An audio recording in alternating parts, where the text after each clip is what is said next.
Hello दोस्तों, आपका फिर से एक बार ऑल अपडेट चैनल पर स्वागत है। आशा करती हूँ कि आप सभी लोग स्वस्थ और मस्त होंगे और अपनी तैयारी में लगे होंगे। तो यूपी पुलिस का 2026 की एक्सपेक्टेड कट ऑफ क्या रहने वाली है एनालिसिस करेंगे, जो कि आपका डेटा है 32,600। ठीक है ना, ये आपके कैंडिडेट रहने वाले हैं। तो इसमें हम ये इन पर बात करने वाले हैं कि मेल की कट ऑफ क्या रहने वाली है, फीमेल की कट ऑफ क्या रहने वाली है। पहले तो प्लीज़ अंत तक बने रहे, वीडियो को अंत तक देखें, आपको संपूर्ण जानकारी मिलेगी। तो आइए चलते हैं कि मेल कैंडिडेट की क्या कट ऑफ रहने वाली है। ठीक है, सबसे पहले जान लेते हैं हम यूआर यानी कि जनरल। जनरल की क्या कट ऑफ रहने वाली है।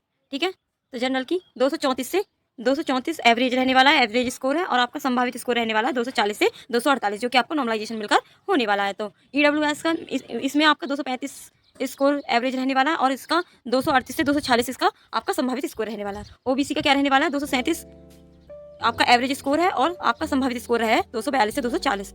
एससी में आपका 223 स्कोर रहने वाला है एवरेज, और आपका 225 से 233 आपका संभावित स्कोर रहने वाला है। और एसटी में आपका देख लेते हैं कि 208 एवरेज स्कोर है, और 210 से 220 आपका संभावित स्कोर है। तो यही हमने संभावित स्कोर बताया, इसी पर आपकी कट ऑफ लगेगी। यानी कि ये संभावित स्कोर ही माना जाता है, क्योंकि हम जो आपका एग्जैक्ट स्कोर रहता है उसके दो या 5 नंबर आगे पीछे हो जाता है, तो बिल्कुल एग्जैक्ट नहीं बता सकते, तो संभावित स्कोर ही इसको माना जाता है। तो ये आपको पता होना चाहिए। ठीक है ना, चलते हैं फीमेल की तरफ।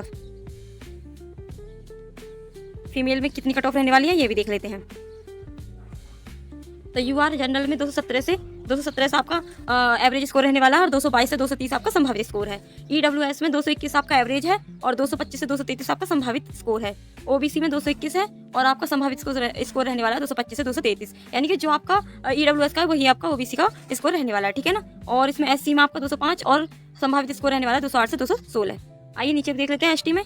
एसटी का रह गया है, इसमें रहने वाला आपका 189 और 190 से 200 आपका एवरेज स्कोर, सॉरी आपका संभावित स्कोर रहने वाला है। ये आपका एवरेज स्कोर है, ये आपका संभावित स्कोर है। तो इसमें हम आपको संभावित ही चीज़ बताते हैं, और आपको पता होनी चाहिए कि आपकी डीबी पीएचडी की डेट भी आ चुकी है। आपको ये भी पता होगा कि रिजल्ट आपका जल्दी ही आने वाला है, क्योंकि डीबी पीएचडी की डेट आपको दे दी है इन्होंने 17 अगस्त को। कितने, 17 अगस्त को। तो ये भी आपका संभावित डेटा है, तो इसको मान के चलते हैं। अगर आपका रिजल्ट आपका आ जाता है जुलाई के अंत वीक में, या फिर आपका अगस्त के शुरू वीक में, तो ये आपका इसी हिसाब से आपका 17 अगस्त से आपकी डीबी पीएचडी चालू हो जाएगी। अपने डॉक्यूमेंट सारे तैयार कर लीजिए, और यही मैं आपको कहना चाहती हूँ। ठीक है, और देख लेते हैं कुछ बातें हैं महत्वपूर्ण। ठीक है,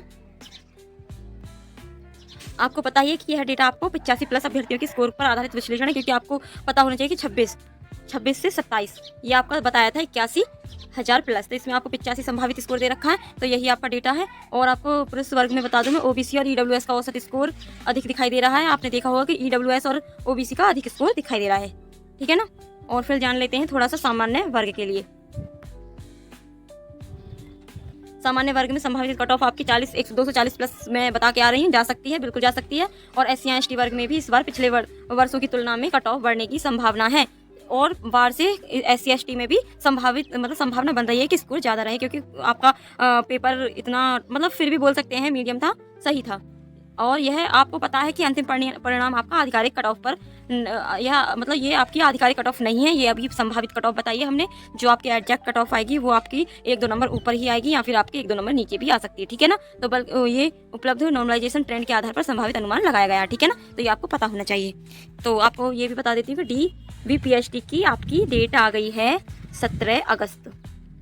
ठीक है ना, तो आपका ये आयोग आपका सही काम कर रहा है इस मामले में, जल्दी से जल्दी वो अपनी भर्तियों को पूरा कर रहा है 1 साल के अंदर। तो यही आपकी संभावित कट ऑफ हो सकती है। तो जो भी फ्रेंड्स अभी फिजिकल से नहीं लगे हैं, अपने फिजिकल यानी कि रनिंग में नहीं लगे हैं, वो रनिंग में लग जाए, क्योंकि DBPHD के बाद आपको रनिंग का टाइम नहीं मिलता। तो इससे आप अपनी पहले से ही तैयारी करें, और अपनी पहले से ही मजबूती अपनी तैयारी में हो जाएं। ठीक है ना, तो मिलते हैं अगली वीडियो में। कैसी लगी आपको ये कमेंट करके जरूर बताना, और कमेंट बॉक्स में प्लीज़ जरूर बताया करें कि आपको किस टॉपिक पर वीडियो चाहिए, और फिर आपको वीडियो कैसी लगी कमेंट में जरूर लिखकर बताना। ठीक है ना, मिलते हैं अगली वीडियो में।